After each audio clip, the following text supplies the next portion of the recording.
Trennikõne. And we are live. So today's episode is going to be different because, as you can hear, I'm not speaking in my native language. We are going full international today. And on today's podcast, we have a man who is, let's put it mildly, famous and well-known in worldwide fitness community. His name is Aragon. Who would have thought that I would get this guy on my podcast? So, welcome, Alan. Seem, it is a pleasure to be here. Thank you so much for having me on your show, which I know that you're an international man of mystery. So I think it's totally appropriate that we've got me on. So thank you again. Well, I'm using you to get there. So let's hope that you are one of the major steps, to get me there. But before we start, again, thank you. And also just for you to know that on the behalf of the whole Estonian fitness community, who is even widely science-based, everybody's looking up to you here. And as well as I have held different lectures about nutrition to trainers, then I have mostly, or there has been a large part that I have used your material as well, with of course reference to you, but I've dug in your stuff, man. And it's an honor. It is an honor to hear that. There's you do this thing for like a couple decades, and then that's what you do it for. You want to know that you had some kind of influence and some kind of reach into the community, man. So it's great to hear that.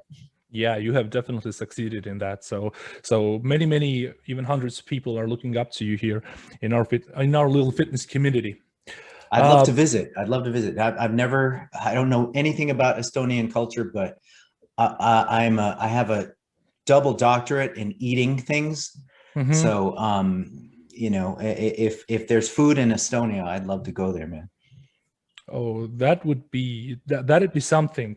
To taste the traditional Estonian dish would be equivalent for a PhD defense, probably. So it's not going to be an easy thing. And definitely peculiar foods around here, especially for you over the Atlantic. But yeah. But have you ever been to Europe anyway? I have. I've been several times. Mm-hmm. Have you been to Finland? Finland, no. Okay. Wait a minute. No, let me think. No, not Finland. Okay. Have you been to Scandinavia? I have. I've been in Norway. Okay, so we are not that far off. Perhaps a few hundred miles southeast, but yeah, I mean, what would be the chances for you someday get here? But I will definitely be at the airport waiting for you, holding a sign, Alan. I'm the guy who had you on podcast some time ago. Maybe in 2022, when the world isn't so screwed, we can get back to the live conference thing. Maybe you'll have to hold a big conference, and have me and maybe a bro or two of mine. Yeah, we can whip something up, something serious up there. So who knows? You never know. Yeah, it's always fun. I miss the whole travel thing. Been in lockdown over here for so long. So yeah, that would be a dream. Actually, it could be arrangeable from the Estonian Fitness Federation. But sweet. But yeah. Okay, but we're going to discuss food today, obviously, and the structure of this podcast. I was thinking, we probably don't have enough time to delve deep into niche topics and really, topics. For example, to go really deep into a specific topic. So therefore, I would just like to poke different topics, and perhaps one of the main goals of this episode would be to be able to bust some myths as well that have arisen in recent years and even today. But in order to break the ice at the very beginning, then may I ask, what did Alan Aragon have for breakfast today? You picked the wrong day, man. Oh, bro. Okay, I'm gonna be dead honest. I just woke up. Really? I just woke up. So all I've had, in all honesty, my man, is coffee with honey and cocoa powder and half and half. So that's all I had. Normally I would have had like a S load of protein, but Okay. I stayed up till like 4 a.m. last night, my man. And so I'm going to be dead as honest with you. This is not a representative day. Aren't you afraid to go catabolic? No. I just figured I would run on pure adrenaline for this podcast. And I Oh. figured why bother? I saw pictures of you and I figured why bother with this Okay. So Alan has had no protein this morning. So oh, that's it. This career-ending podcast episode right here. Oh well. Well, you had coffee. I amped myself up. I had this special nootropic formula that has this long of a list of stuff inside it. So I'm feeling good, man. And if it's not working, then at least the placebo will do its own work. So Absolutely. I just have a minor amount of carbs and fat floating around and caffeine. So I'll be okay. I'll be okay for the length of this podcast. And then I'll start crashing. Yeah. The glycogen remands in your liver are probably, the last reserves are kicking out. So I'm tapping them out, man. I hope you don't go hypo during this podcast. Me too. Yeah. Okay. But, before we go deeper into the actual nutrition, then, I think it would be only reasonable and honest to promote your book as well.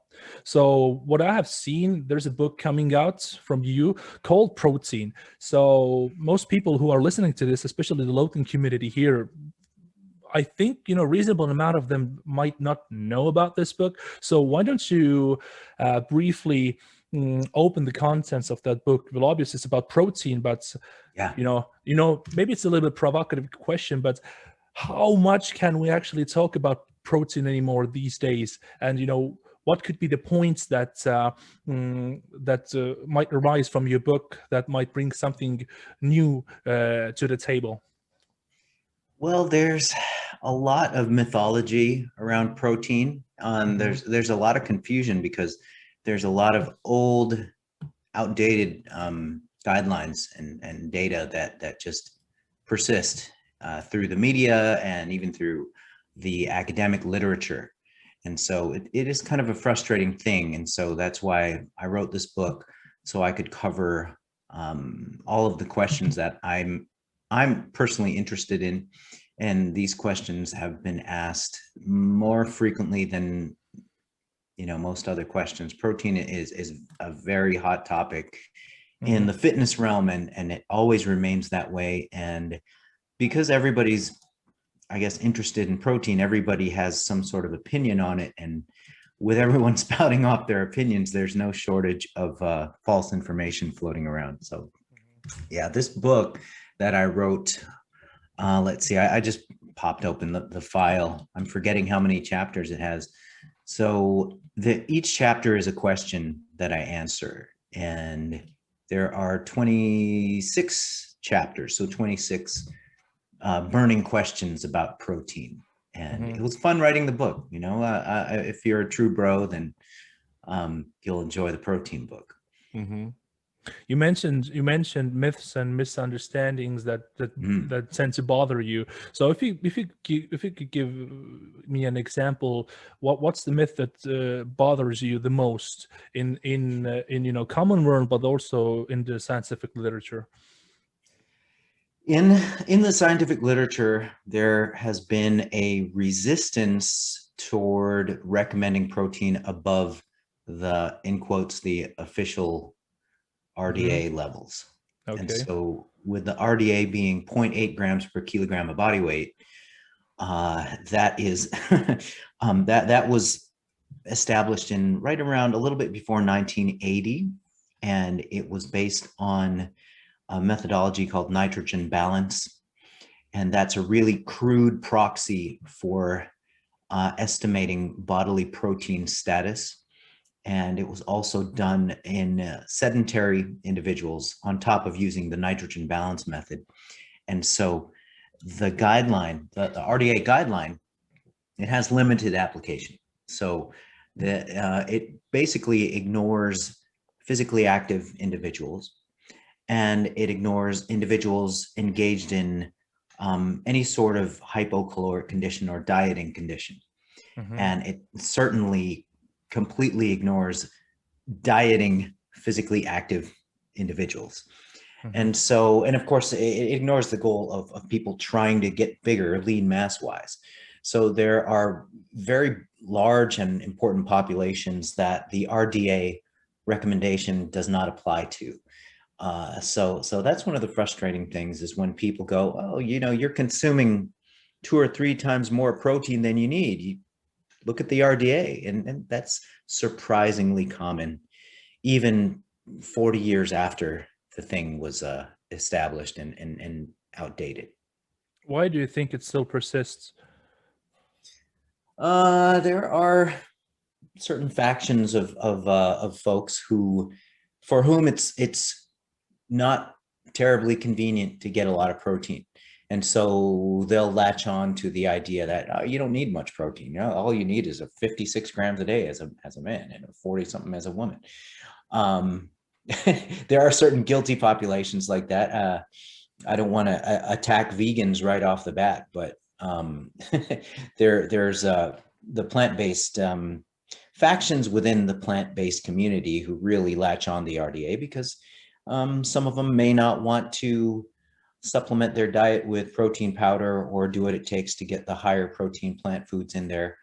And there's a convenience factor there. There's some economic costs to optimizing protein levels as well. And so people can tend to be resistant towards it. And then there's just the nature of humans and their unwillingness to change. And the RDA has been just rammed down people's throats for so long that it's just hard to change. In fact, the Academy of Nutrition and Dietetics, they took a solid 10 years to raise their upper end protein intake recommendation past 1.7 grams per kilogram of body weight.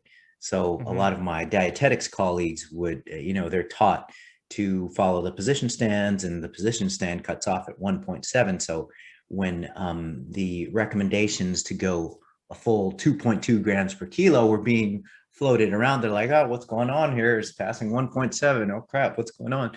And so there's different levels of resistance to protein intake increases in various communities. And so I just wanted to present and discuss some of this research and some of the evidence showing that we need to open our minds a little bit if we want to optimize things like body composition and dieting conditions and also athletic performance.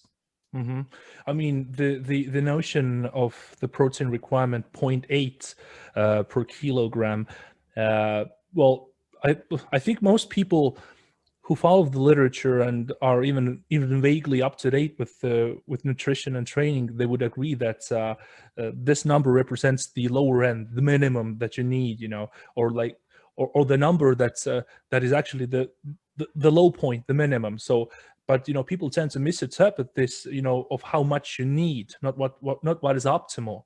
So it also should depend on the fact that, as you said, how active you are and if you want to optimize body composition. So you can correct me, but the protein requirement number is basically a spectrum. Could we say that? Yeah. Yep. But what are your thoughts on the upper range? So basically you said it's 1.8 grams, or sorry, 1.7 grams. And so there's like literature saying 1.8. I have also discussed with my colleagues who of one of them actually is strongly for the idea that 1.8 grams is the upper limit. And, past that, you actually don't need a single speck of protein anymore because it's basically useless or anything of a sort. So if you are going to come at this, 2 grams per body weight of kilogram or 2.2 or even past that, what is your take on the high end of the protein distribution? Well, there was a time when we believed that 1.8 grams per kilogram could be the in quotes the limit. But there has been some newer research with some potentially more sensitive methodology, the indicator amino acid oxidation method, for example, looking at what happens or what it takes to achieve balance of oxidation and incorporation into tissues, and where is that break point? And that has exceeded the 2.2 mark when we look at the upper 95% confidence level. So when we look at and when we make claims about, okay, it will never reach this high end, we have to realize that there's a wide range of individual responses. And so if we put a hard line at 1.8, then we're ignoring the people who fall above or far above the mean as far as these figures go. Because in research, what's reported is the average, the mean value of this mixed bag of responses. And so some subjects will fall below the mean, some subjects will fall above the mean.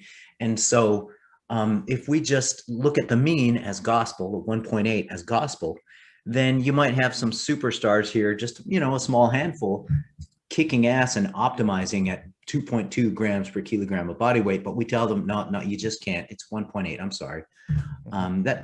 That's just not true. And and even if it were true that there is a magical 1.8 grams per kilogram limit that you cannot put on any further muscle tissue beyond that amount.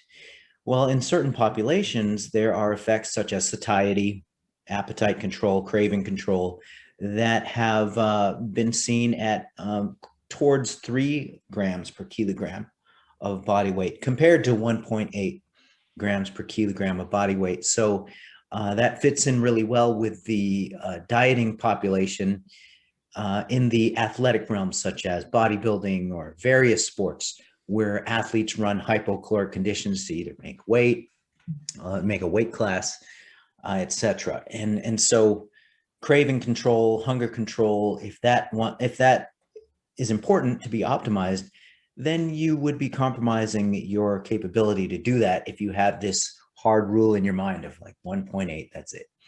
So that's just some of it. But how can one determine the sweet spot of protein quantity to consume throughout the day? For example, basically trial and error to see during a certain period of time how the results are, or what recommendation or advice would you give, for individuals to find their own requirements? It begins with the goal. So there's a range of goals that encompass these protein requirements. And so if we were to take just some basic categories of goals, like either muscle retention or muscle gain, those can tend to have slightly different rules. So for the goal of muscle retention during severe dieting, I would tend to err on the higher side of the recommendation range. And so we can kind of look at an in quotes magic range of protein intake as 1.6 to 2.2 grams per kilogram for most athletic goals. Okay. So for people who are, for athletic folks who are dieting or going for weight loss or fat loss, so they're going to be in hypocaloric conditions, then depending on their level of competition, it might be less risky to push a little bit more towards the 2.2 end than the 1.6 end. And so if somebody is just maintaining or if they want to try to gain, or they want to try to, there's no major threat towards muscle loss, then you have a little bit more leeway to investigate lower intakes and see how that might work for you still. So you can play around with the 1.6, and if that works, stick with that for a while until it doesn't work, and then you have a justification for ratcheting it up towards the 2.2. But yeah, for conditions where there is more of a physiological threat to lean mass status, then I would err on the higher side. Okay, just to be sure. Mhm. But what is the highest quantity of protein consumption in a study that you have seen? The highest that I've seen, I would say, well, what immediately comes to mind is by Eric Helms and colleagues, where the upper range that they found to be effective, and this was for relatively lean subjects in dieting conditions, was 3.1 grams per kilogram of fat-free mass. Mm-hmm. And so we've got that figure to refer to. Actually, a higher figure that I've seen was in an observational study by Andrew Chappell and colleagues. And that figure was, I believe, 3.3. I want to say 3.3 or 3.5. We'll say 3.3 to be conservative, grams per kilogram of body weight in competitors, these natural bodybuilding competitors who placed in the top 5. So that's an observation, and it's not necessarily a cause and effect thing, but those are the figures that we're seeing in the literature that have really kind of scraping the upper end there. As far as personal observation in the field and anecdote and stuff, which is always fun and interesting, one of the best specimens for bodybuilding specimens, a natural dude, who won a championship. I forgot what the heck the competition was, but he just took down 4 grams per kilogram of body weight, protein wise. And he felt that worked best for him personally. So if we were to look at this range of evidence, we've got this upper range where, you've got 2.2 grams per kilogram of body weight. That's pretty prevalent in the literature. And then you've got little smatterings of things above 3 grams per kilogram of body weight. And so there's other literature too that's mostly observational that looks at recomposition, where there is a gain in lean mass and a loss in fat mass simultaneously. And that observational literature also converges close to 3 grams per kilogram of body weight. So I personally think there's enough evidence to say that we can't necessarily hang on to this 1.8 limit that has been latched onto and I guess preached to some degree as the ultimate limit. So everything past 3 seems to be already pushing it in that sense. So just out of curiosity and fantasizing, is there a reason that nobody has ever gone past that? That's a good question, man. It would not be a case study anymore. It would be a fart study then, perhaps. Right, it would be a toxic waste study. Yeah. Yeah. No, that's a good question. There's limits of feasibility, and there's logistical limits to protein intakes that you can force feed subjects. What comes to mind is research by Jose Antonio and colleagues, where they had subjects take in over 4 grams per kilogram of body weight. Like I believe it was 4.4 grams of protein per kilogram of body weight. And speaking to him at conferences, he relayed to me that subjects expressed great difficulty in maintaining that level of intake, because it was an 8-week study, and they were assigned to eat basically double their body weight in pounds of protein. So, you look at 300 grams of protein a day, over 300 grams of protein a day. It's difficult for people to stomach it, and who knows, maybe there was some gastrointestinal issues going on, or maybe just like when the paint starts peeling off your walls from the protein farts. I think that people have a tough time with that. Yeah. BCAs. Are BCAs dead? I would say so. I would say so. Okay.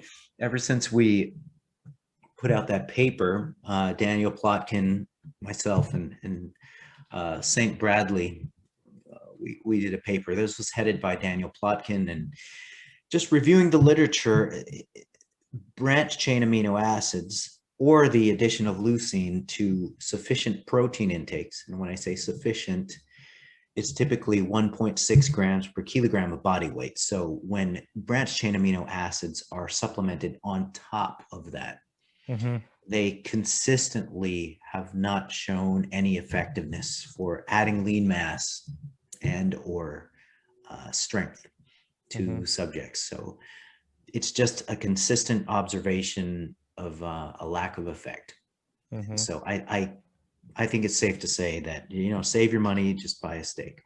I mean, theoretically, they probably would work in isolation if somebody was to consume, maybe 30 grams of BCAAs. That might have some sort of an effect, because it's still protein, or the building blocks of protein at the end of the day. But when we talk about the different sources of protein, or the quality of the protein, or the amino acid profile that make up the proteins, for example, vegans.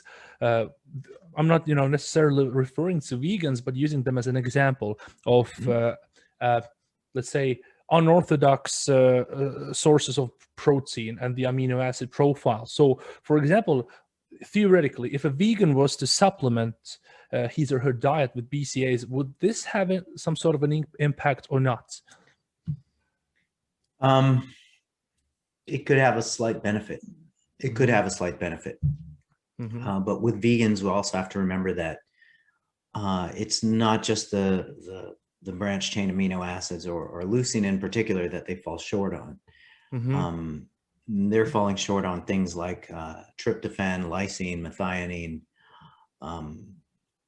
and so all of the essential amino acids, basically. Yeah, so they're much better off taking a full spectrum essential amino acid than just the branched chain amino acids. Or So basically, what they need is EAAs, and BCAAs. It turns out are not good enough even for a vegan. That's right. That's right. And even some non-essential amino acids that they're missing out on, are some conditionally essential ones. They're missing out on that too. True. But so yeah, I would definitely here's the wrinkle in the whole conversation. There's recent research showing that vegans consuming 1.6 grams per kilogram of body weight, compared with omnivores consuming the same amount, gained the same amount of muscle and I believe strength as well, in a direct comparison of resistance trainees. So that's some breaking research. So they didn't necessarily supplement their diet with individual amino acids, whether it be branched chain amino acids or essential amino acids, but they did supplement their diet with protein powder, I believe, some plant-based protein powder. I think it was soy boy protein that they relied on. And they did just as well as the omnivores. But with research like this, when they call people trained subjects, they label them trained if they've been training for a year, 6 months, Okay. So trained subjects, in quotes, is very different from athletic subjects or advanced or highly trained subjects. So you can call somebody trained if they've been dicking around for 6 months. But basically, gram for gram, then vegans, it is not justified for them to have a higher protein intake when compared to omnivores. Gram for gram, omnivores still have an advantage. Yes. They still have an advantage, yes. And so that's why this new study that showed that they were on a level playing field as long as you eat 1.6 grams per kilogram of body weight, I would still keep my skepticism up for more specific, maybe bodybuilding or strength oriented goals in more advanced subjects, because with that scenario, you may have to push limits a little bit more by either raising the total protein up or supplementing the diet and making it more optimal for those goals. So I'm not sure if they tested out a fair comparison that would represent more advanced subjects. Okay. So about protein now, protein's in the box and BCAAs are in a trash can now. Time to Yes. move on to carbs and fats. So I think I read this from you, but basically what you would need is an optimal quantity of protein throughout the day, and you have to make sure to hit the minimum needs of fats. And the rest, basically, you can play around with more to the carb side or to the fat side. So is there any actual difference? For example, if to break this into piece by piece really easy, we take two twins, and one of the twins opts more for the fat side to fill out his calories, and the other twin goes for the carb side. So would we see any actual difference as far as body composition and performance or not? If we take out the if we take out all the individual differences and so on, so to put it really simplistically. Yeah.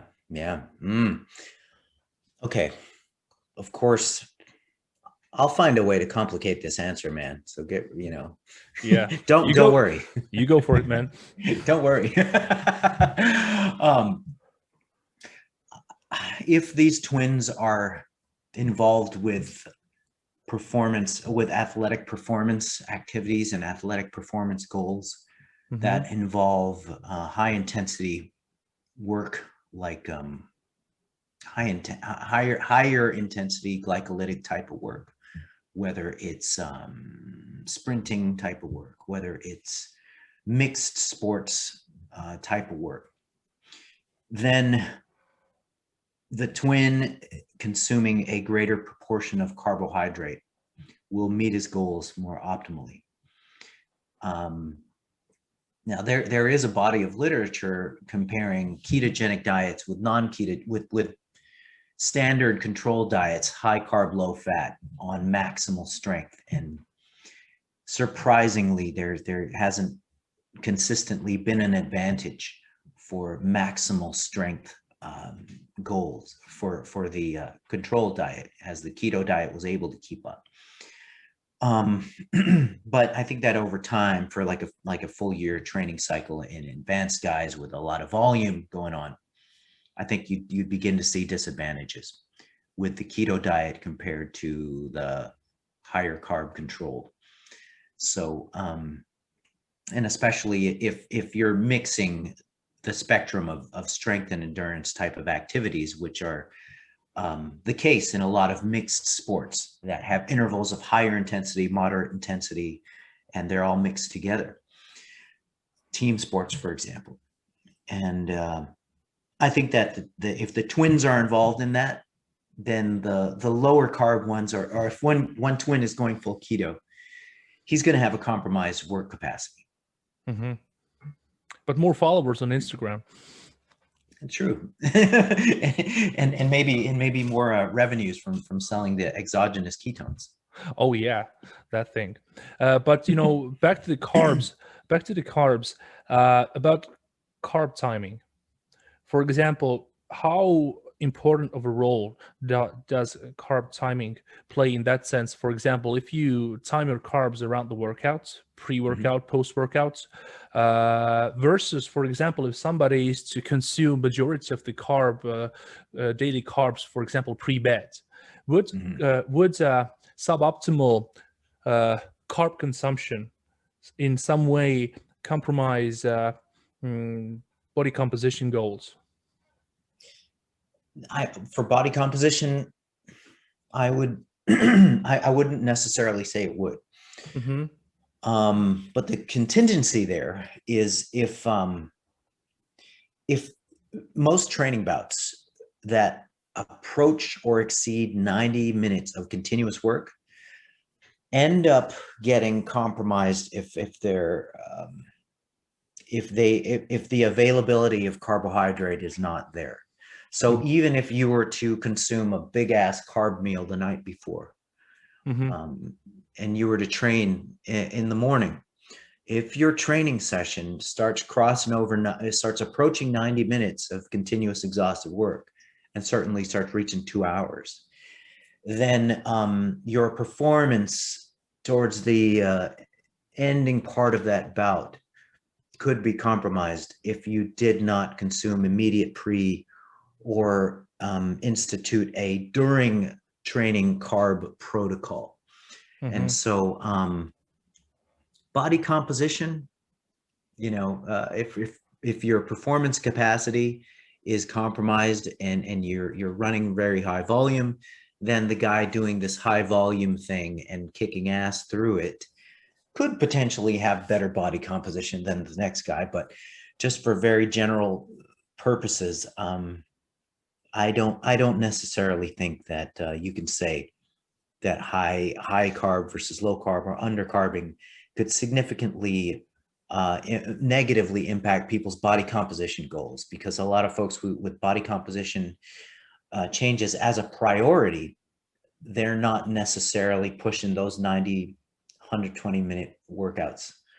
So what about the type of carbs? So if we again use the pre-bed example, let's say, for example, it doesn't matter. Let's say 75% of your daily carbs you consume pre-bed, but the glycemic index differs.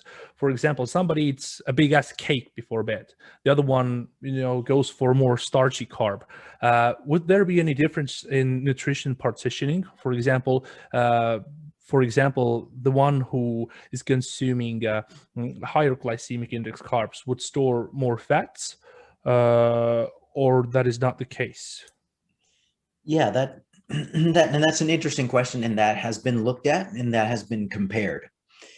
And to the surprise of some, there is no difference. There is no difference, because it's just a matter of the time course of appearance in the blood and storage in glycogen and also oxidation. It's just a different curve. You have high GI going like this, and you have low GI going like this. But the actual difference between the storage of glycogen and the oxidation of carbohydrate for whatever fueling purposes, that's all the same. So what ends up happening is there's no difference between the high GI treatment and the low GI treatment when you look at storage in the adipose tissue. So they'll store the same amount of glycogen. It just takes a longer amount of time for the lower GI treatment to achieve that. And so by the end of the day, by 24 hours, it's all the same in terms of carbohydrate balance and in terms of fat balance as well, as far as storage and oxidation goes. So the research showing an advantage of lower glycemic index carbs on fat storage, the research showing an advantage of that, it doesn't match macronutrition, total macronutrition between the diets. So there is an unfortunate body of literature comparing high GI carbohydrate diets with low GI carbohydrate diets, and they don't match protein. And most of them don't match fiber either. And so when you don't match protein, then you don't match satiating capacity, you don't match thermic effect, and you don't match the capability of the diets to retain muscle tissue.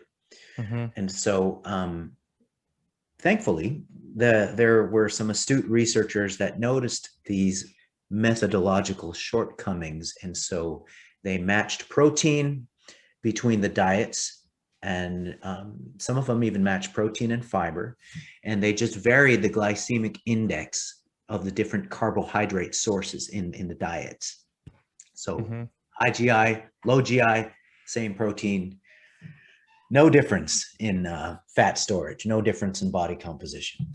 And so it really is really was kind of a watershed moment when enough researchers saw this shortcoming in GI research, and that makes glycemic index one of the things that we can just about toss in the trash and not necessarily give a crap about as far as body composition goes. Okay, so Twinkies pretty bad. You go for it, man. But I mean, the third, the macronutrient fats. The thing with fats that I would like to ask is that, of course, the more fat you consume, the more higher chance there is to consume saturated fat as well. So if somebody is to opt for more for the fat side, tends to fill out his or her calories with fats, would this person be in a higher risk of exceeding the recommended limits of saturated fats, and thus in some way, again, compromising overall health or something of a sort? Kind of, yeah. That's a tough one, because saturated fats are a kind of a diverse group in terms of health impacts. So not all saturated fats are created equal in their capacity to negatively impact health. Some saturated fats have actually shown neutral to positive effects on health, and that boils down to chocolate and cheese. So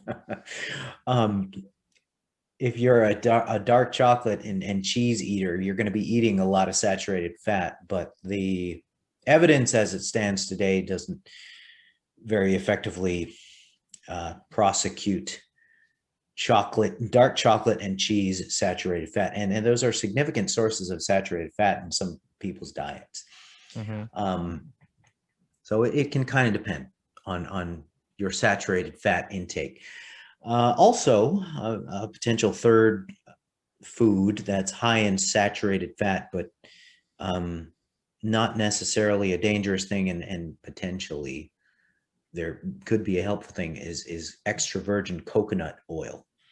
So coconut oil gets a lot of bashing from the American Heart Association, and it's gotten some bashing in their peer-reviewed journal circulation.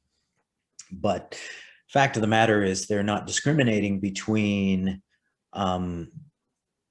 processed or refined coconut oil that's been hydrogenated in some cases versus the extra virgin coconut oil, which is a bit more in its native state and has shown in at least 4 out of 5 studies to keep LDL stable while raising HDL.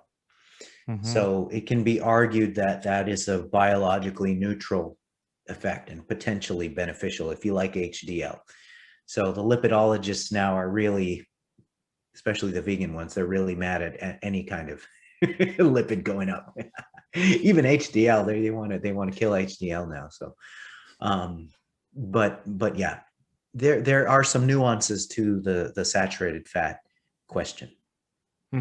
Even when you use it to fry something, then basically it's no problem. It can withstand the high temperatures and not change its chemical composition. So you're good to go with the extra virgin coconut oil.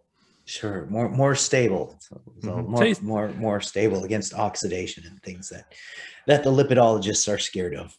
Well, it tastes good as well. Oh yeah, I'm a fan of coconut oil. I want to put it on everything. Yeah, just don't mix it in the coffee, man. I've done it. Okay, I've done it. Don't tell anyone. I've put it in my coffee for a while. I tried that. I got tired of it though. Oh, okay. Yeah. Another thing, calories. Now, if we go on a bigger scale about calories, well, tell me this: why is the calories in, calories out concept being challenged by so many charlatans in these days? What is their argument? Well, the people who tend to dismiss the energy balance model, they have an emotional attachment to insulin Mm-hmm. and the hypotheses put forth by highly imaginative individuals. And I don't really know the root of why people get emotionally attached to such an oversimplistic and poorly supported hypothesis, but they just do. People like Gary Taubes has built a writing career around insulin being the bad guy and carbohydrates being the bad guy, and then other people follow suit. Gary Taubes he was a real influencer.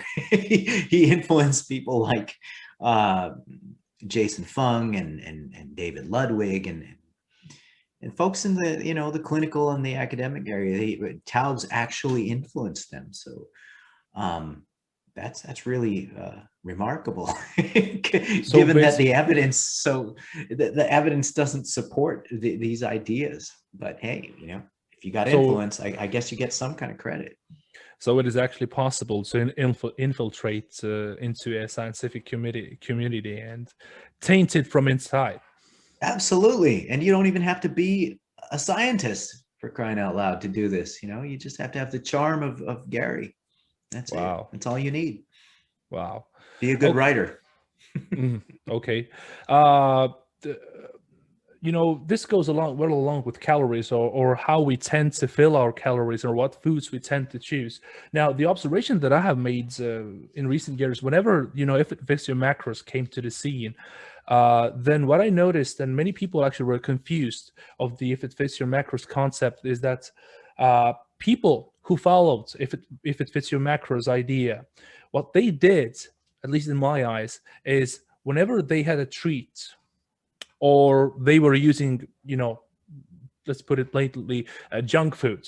They Mhm. always made a picture about this junk foods or an Instagram story and so on, and told, "Yeah, it fits my macros. At least my calories are counted. I'm all good."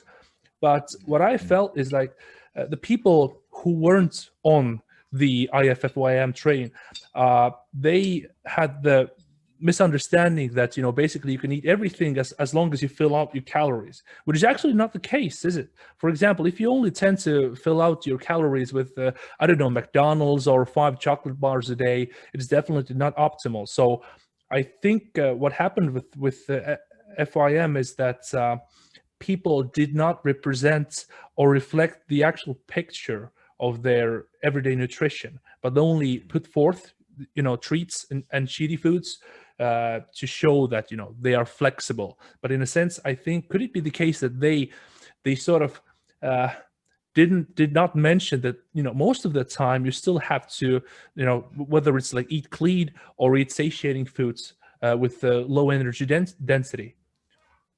What is your take on Yeah, that? yeah. That the IIFYM thing was an oversimplification.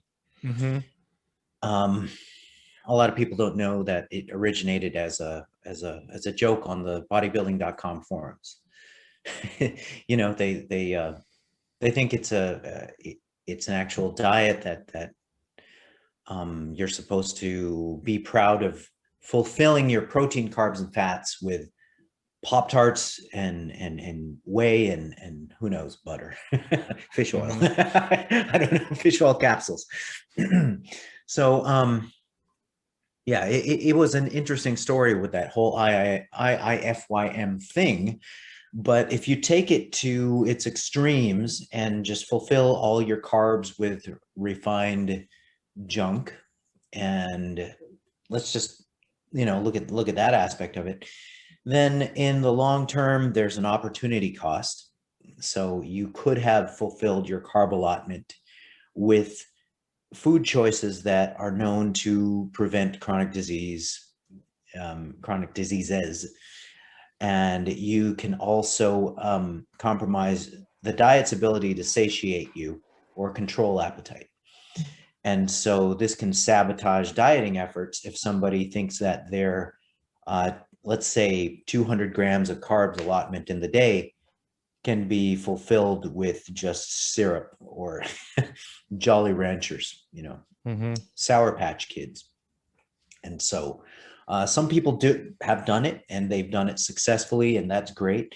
But once again, there is the risk of compromised satiety, and then there is the opportunity cost of compromising long-term health and disease prevention if all you're going to do is be consuming these micronutrient sparse, energy dense, highly refined foods, and missing out on the potential benefits of foods that would prevent, like cancer, heart disease, etc.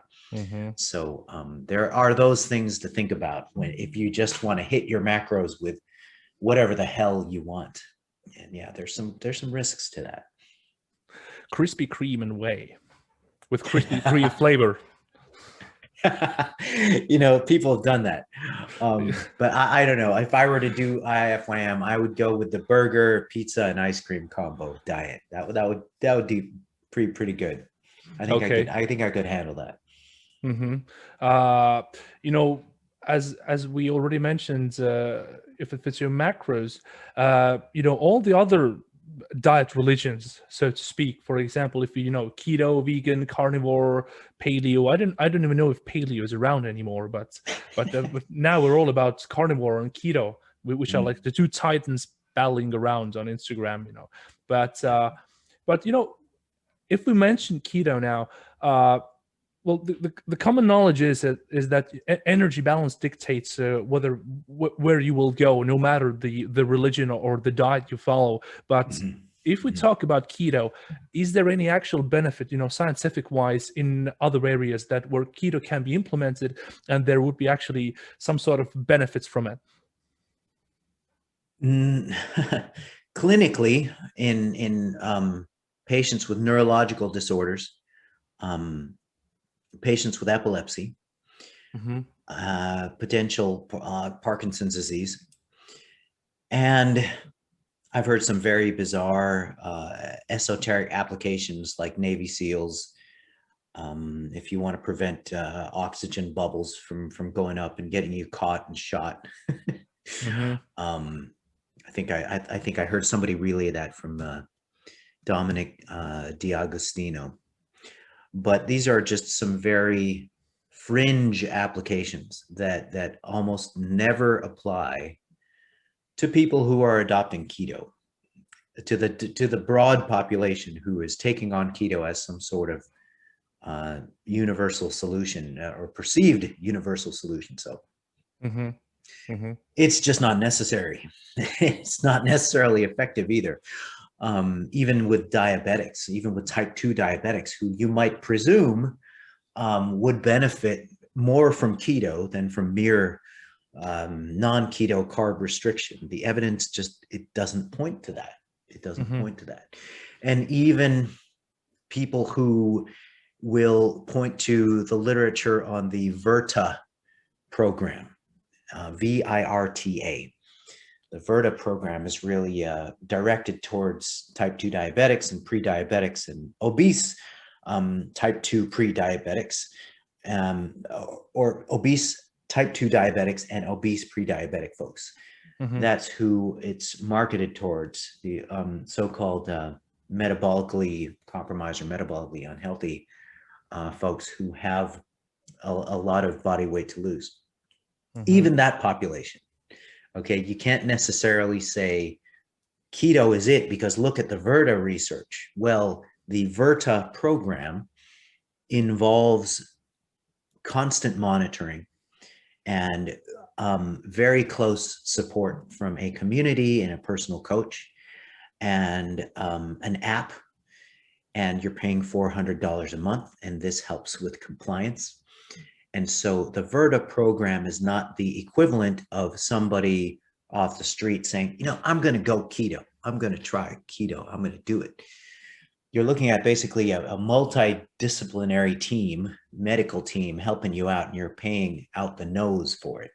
So whenever you do that, of course, that's going to increase your chances of the program working. But when people in the wild try keto on their own, what happens consistently in the literature is by the 12-month mark, they consume about 2 to 3 times more carbohydrate at the 12-month mark compared to their initial assignment. So if you have an initial assignment of a max of 50 grams of carbohydrate a day in the ketogenic group, at the 12-month mark, very reliably in the literature, you'll see 130, 150 grams consumed in the keto group, because they just start regressing towards the mean. And it's not sustainable for the majority of the general audience. Sure, there's a very loud vocal minority who goes on Twitter and says, I've been keto for the last 50 million years. What are you talking about? It's doable for me. Okay, cool. Doable for you. Congratulations. You are not the general public. You're not the face of the majority.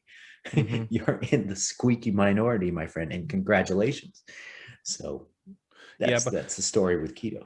So it doesn't seem to be justified when a type 2 diabetic is being prescribed keto. But is there a difference between like somebody is being prescribed keto or a low carb diet? And could there be this satiation component there to it as well? So basically, if you only eat meat and veggies, then you might stay satiated for a long time. And if you really are more to the big bone side, then it might help you out in some case. So basically, is this thing still justified for diabetics? There's a couple of good systematic reviews and meta-analyses that converge upon a limit of 130 grams of carbs a day being most effective for the diabetic population. And there is some elegant research done showing that right around 100 grams, 90 grams to 100 is kind of a sweet spot that works really well for this population. But once again, this is double the amount of carbs that would constitute true keto. So there is actually, yes, some pretty strong evidence for low carb or carb restriction to a degree for this population. And it kind of cuts off at about 130 grams of carbs a day. Okay. Yeah. But so that's a good thing you mentioned that, because I don't think I would have just had people like thinking they can go eat 500 grams of carbs a day if they're diabetic and be fine. So. Okay. Two other big dudes in the game, vegans and carnivores. We already mentioned vegans a bit, but you can use vegans also as a comparison when you give your take on carnivore. What's up with carnivores? Do you like condone this type of behavioral or movements? And also, I mean, a big proponent for I'm not really sure if he's a proponent, but I mean, Jordan Peterson with his mineral water, steak, and salt diet, he really seems to believe in this thing and, say that, it helps to cure his autoimmune diseases and so on. So if you were to give your take on carnivore diet, so when I think, low fiber, high saturated fats, that might be the most optimal thing for you. But even though, would there be any actual benefits to carnivore diet? I would say, well, first of all, I don't know if you see what's going on with my shirt here, but I'm promoting the carnivore diet just by what I'm wearing, So, I'm going to be doing a project with Sean Baker and that Saladino bro. I'm forgetting his first name. What's his first name? Paul Saladino. His last name is highly memorable because it has the word salad in it, and the guy probably hasn't had salad in 12 years. It's like I think it's in Mexican for salad, salad, Saladino. I'm a bad person, I know. That was amazing. So yeah, on a serious note, the carnivore diet, my general opinion of the carnivore diet is that people take to it very well when they transition from a absolute crappy ass standard Western diet where they're over consuming everything. They're over consuming mainly, crappy sources of carbs and crappy sources of fat and combinations of that, and just a butt ton of ultra processed, highly refined, hyper palatable foods that are energy dense, nutrient sparse, and easily overeaten. And so when you transition from the standard Western diet to the carnivore diet, you're losing a crap load of weight. And there's a multitude of clinical benefits to just the sole occurrence of just weight loss on its own, however way you do it, whether you do it with just eating chunks of cow flesh or whether you do it eating like beans and rice. The clinical benefits of going from a state of obesity to a state of normal weight, however which way you do it, it's going to make you a believer in the program. So when people go carnivore, they end up increasing their protein intake, and they end up decreasing their overall caloric intake because they're more satiated. And for the first time, they're seeing weight fly off them. You're decreasing the variety of foods in the diet, and therefore your options for what to eat. And so it is a very effective way to eat less total calories, at least for a temporary period of time. So going carnivore, I see the appeal of it, and I see the effectiveness of it as an extreme intervention. I do, just looking at the diet paradigms that have been pushed in the mainstream public health literature and seeing the utter failure of them because the general audience doesn't know what to do with the pyramid. The general audience sees the food guide pyramid and they're like, oh, cool, I'll just eat low fat pizza and boxes of cereal all day. And I'm following the public health guidelines, that wasn't, and so it's easy to misinterpret public health guidelines. And so the true believers in carnivore have had these highly positive experiences with weight loss and satiety. And there's another wrinkle in there where certain plant foods set off people's autoimmune conditions. Sometimes people have a genuine issue with wheat and its cousins. With gluten, for example, there's probably 1% of the population who has celiac disease, maybe a little less, depending on what data you look at.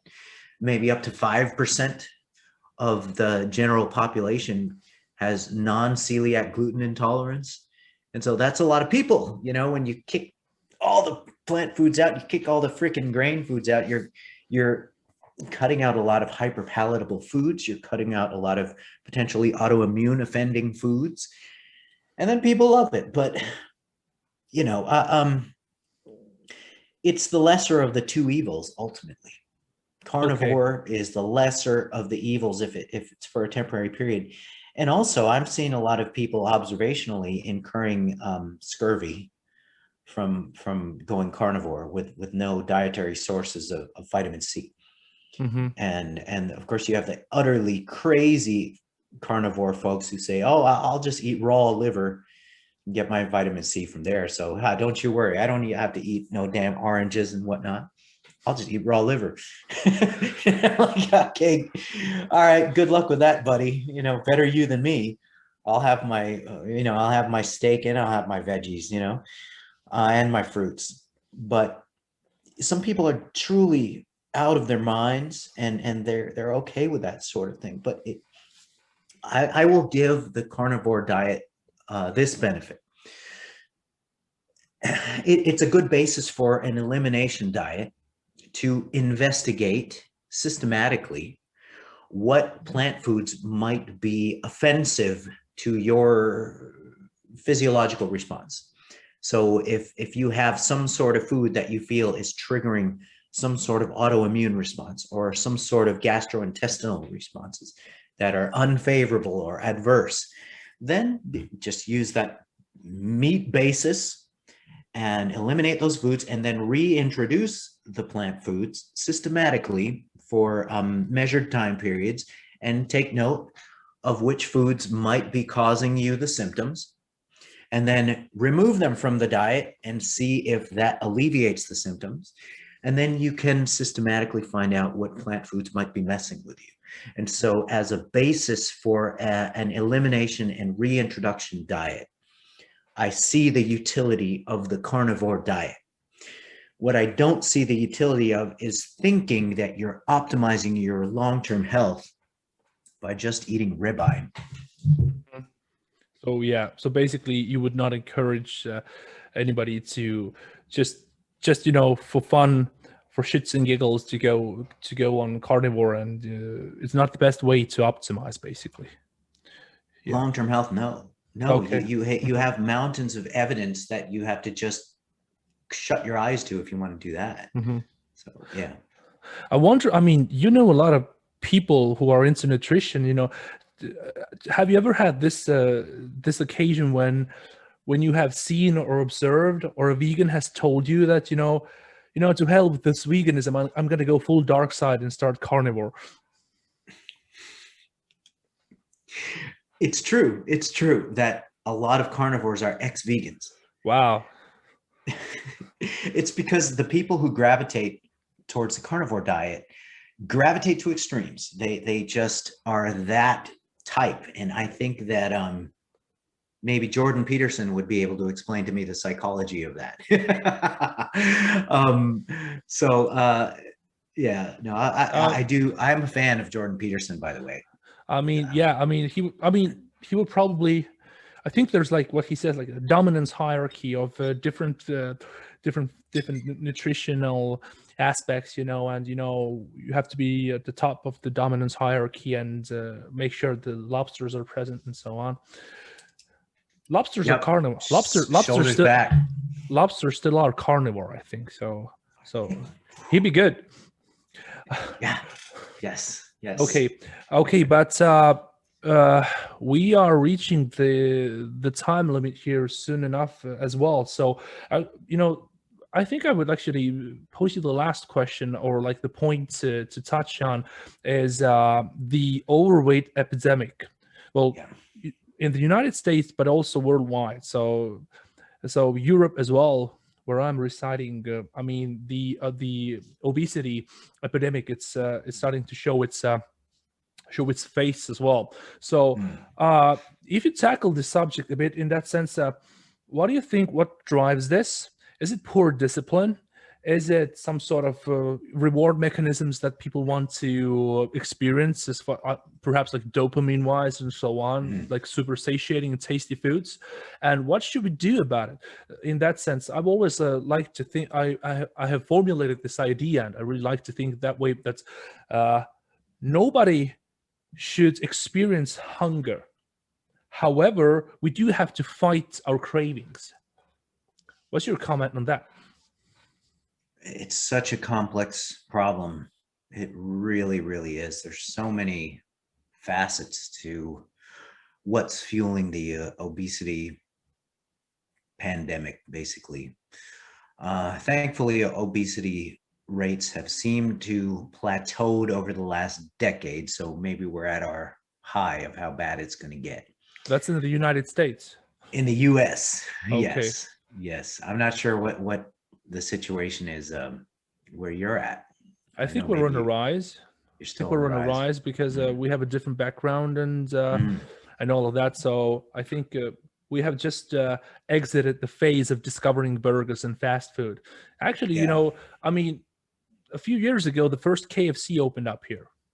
So you guys are just got on the KFC train. Yeah. So we're gonna get the hammer soon enough. So wish me luck, man.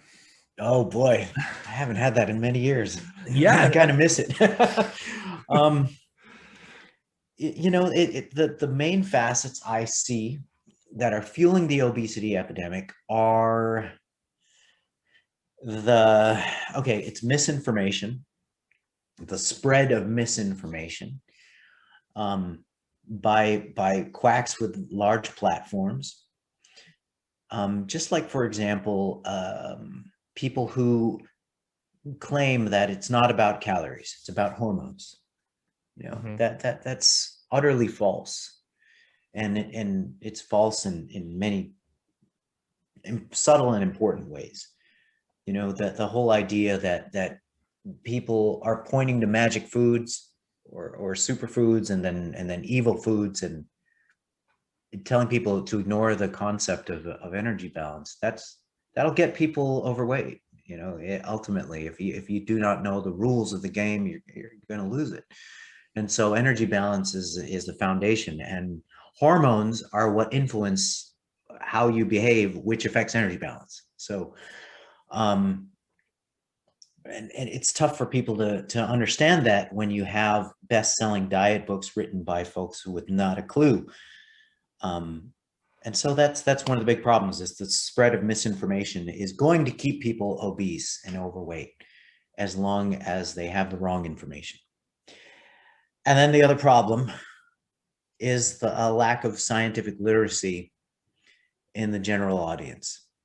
So as long as the general audience has no scientific literacy and they can't distinguish high quality information from the crap, then they're always going to be vulnerable to misinformation, and they're always going to have weight problems, and obesity can continue to rise.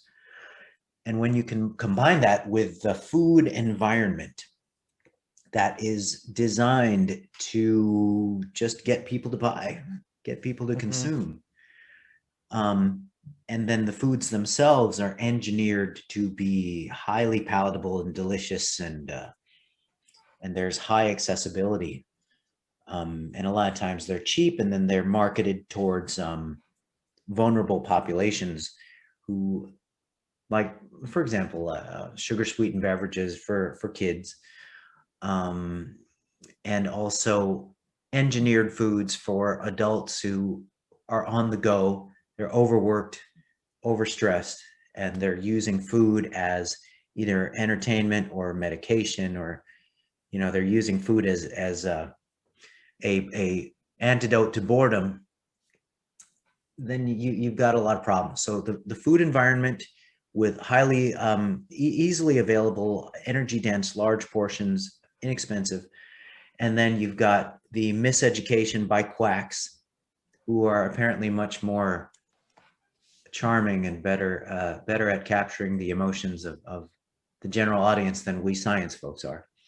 And then you have the scientific illiteracy of the general public. And I think those things mix together to result in an obesity problem. So how is that going to be cured? I don't know. I like to fantasize that folks like you and me can become famous enough one day to be able to deliver accurate messages to the public that they can actually find practical and put to use. And I think it's happening little by little. I know from just feedback from students and younger folks that I've been able to influence at least a couple of generations of fitness practitioners who care about science. So that's a start, but you're looking at one. Yeah. Oh, good. good. And so maybe one day you'll have a platform of 1 million folks that you'll be able to, spread the gospel, so to speak. I appreciate your optimism. So that's what I'm hoping for. It's an uphill battle. The general audience doesn't like to hear about getting enough protein. They like to hear about avoiding carbs. Until they try it, and then it lasts for a few months, and they're back to square one. But yeah, I'm optimistic that we can make a small dent and maybe change the world a little bit. hmm Which is more easily changeable? Is it the environment, the food environment that surrounds us, or the actual awareness and the ability to implement discipline into people? I would like to think that education would be the easier thing to do, because the food environment, For example, they are speaking about implementing sugar tax here, or yeah. having regulations that force the manufacturers and the producers of food to reduce the quantity of sugar in the products. So, Mhm. I think that legislation and policy change is a little bit harder battle, a mhm, little bit tougher battle than changes in the messages, the public health and messages, and the education that we give out as practitioners and as in quotes influencers. mhm. I just want to round up all the science folks with relatively large audiences, and say, hey, how can we just carpet bomb Instagram, Facebook, and Twitter with science-based information, and make it appealing for the general audience. You have done um, you have done a great job with that. Your infographics and memes that you produce are really cool. I still remember the what was like the protein matrix or something like that, where you put where you put Neo on the infographic.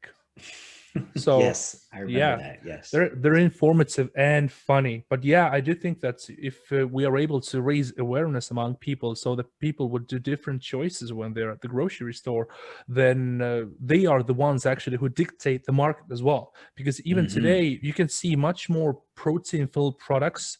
For example, we have protein milk, protein ice cream, and so on. It's a different thing already. It used to be fat, used to be the demon, then it's sugar. Now protein is being praised. Now we have entered the protein phase, where everything's about Yeah. protein. So Yes. Yes. So little changes have happened. yeah. Um, the career path of personal training, um, the certification bodies are at least referencing and relaying the work of myself and my research colleagues. hmm Um, and it that's where it begins, and that's where it can spread.